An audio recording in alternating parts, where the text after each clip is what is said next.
Cook and food থেকে সকলকে স্বাগত জানাচ্ছি। ডিমের কারি তো হাজারবার বানিয়ে খেয়েছেন, আমার মতো একবার এইভাবে বানিয়ে দেখুন। অসম্ভব টেস্টি হয় খেতে। আশা করছি আপনাদের দারুণ লাগবে। বাঙালির অতি প্রিয় ডিমের কারি রেসিপি আজকে শেয়ার করব। এটা বানানো ভীষণ সহজ। এটি সকলের বাড়িতে প্রায়ই হয়ে থাকে। কম সময়ের মধ্যে ঝটপট তৈরি করে নেওয়া যায়। গ্যাসে কড়াই চাপিয়ে দিয়ে আমি এখানে ডিম দিয়ে দিলাম সেদ্ধ করার জন্য। সেদ্ধ করতে দেওয়ার আগে আমি ডিম ভালোভাবে পরিষ্কার করে ধুয়ে নিয়েছিলাম। এখানে দিয়ে দিলাম 3টে টমেটো।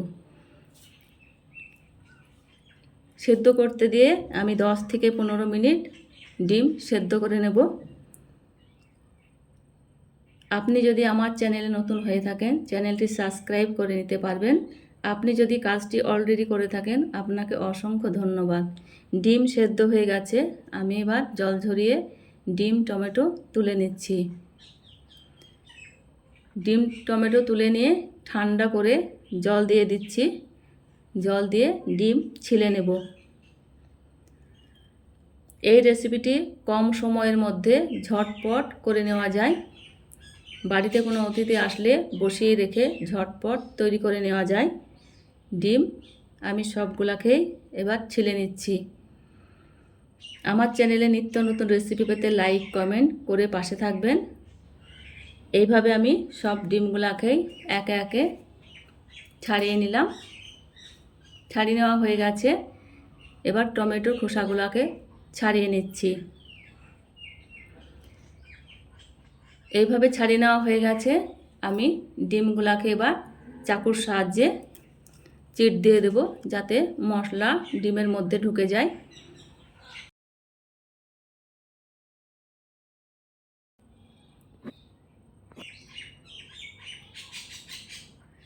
এইভাবে সবগুলাকেই একে একে ডিমের চিট দেওয়া হয়ে গেছে। কড়াইয়ে সরিষার তেল দিয়ে দিলাম। ডিমগুলা একে একে দিয়ে দিচ্ছি হালকা ভেজে নেওয়ার জন্য। হালকাভাবে ভেজে নেব, খুব বেশি লাল করে ভেজে নেব না। এইভাবে হালকা ভেজে নিলে ডিম অনেকটাই নরম থাকে, খেতে কিন্তু খুব ভালো লাগে। ডিম ভেজে নেওয়া হয়ে গেছে, আমি থালায় তুলে নিচ্ছি। সবগুলাকে এইভাবে তুলে নেব। ওই তেলেই ফোড়ন দিয়ে দিচ্ছি সাজিরা, একটি তেজপাতা, দারচিনি, গোলমরিচ, লং দিয়ে কিছুক্ষণ নেড়ে নিচ্ছি সুন্দর একটা গন্ধ আসার জন্য। এবার এখানে দিয়ে দিলাম দুটো পেঁয়াজ কুচি খুব সুন্দরভাবে ভেজে নেব। পেঁয়াজের কালারটা হালকা চেঞ্জ হলেই ভাজা হয়ে যাবে। হালকা চেঞ্জ হয়ে গেছে,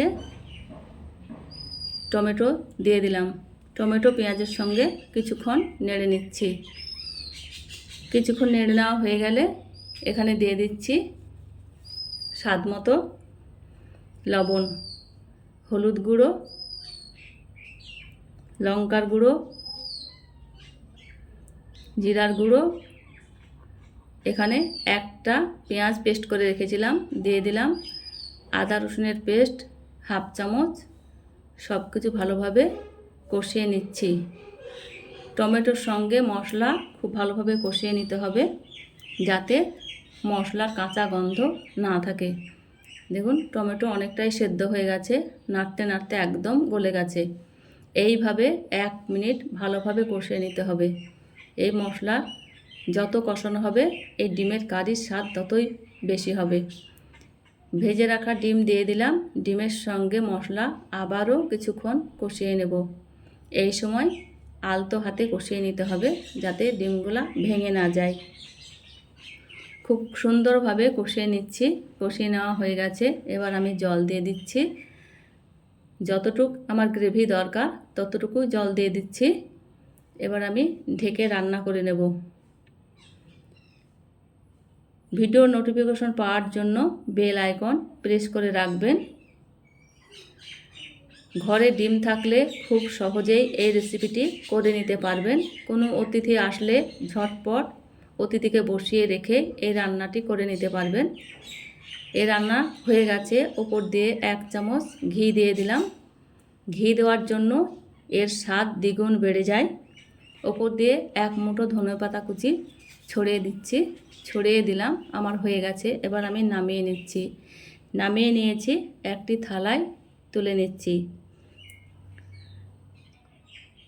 এইভাবে আমি সবগুলাকে তুলে নেব। গরম ভাতের সঙ্গে এই রকম ডিমের কারি থাকলে মাছ মাংস কোনো কিছুই লাগবে না। দেখতে যতটা সুন্দর হয়েছে, খেতে তার চাইতে অনেক মজার হয়েছে। ডিমের ওপর 1 চামচ ঘি দেওয়ার জন্য এর ফ্লেভার, সেই সঙ্গে গরম গোটা মশলার আলাদা সুঘ্রাণ ছড়িয়ে পড়েছে। স্বাদে গন্ধে অতুলনীয়। আপনারা একবার বানিয়ে দেখবেন, খেতে তো দুর্দান্ত হয়েছে।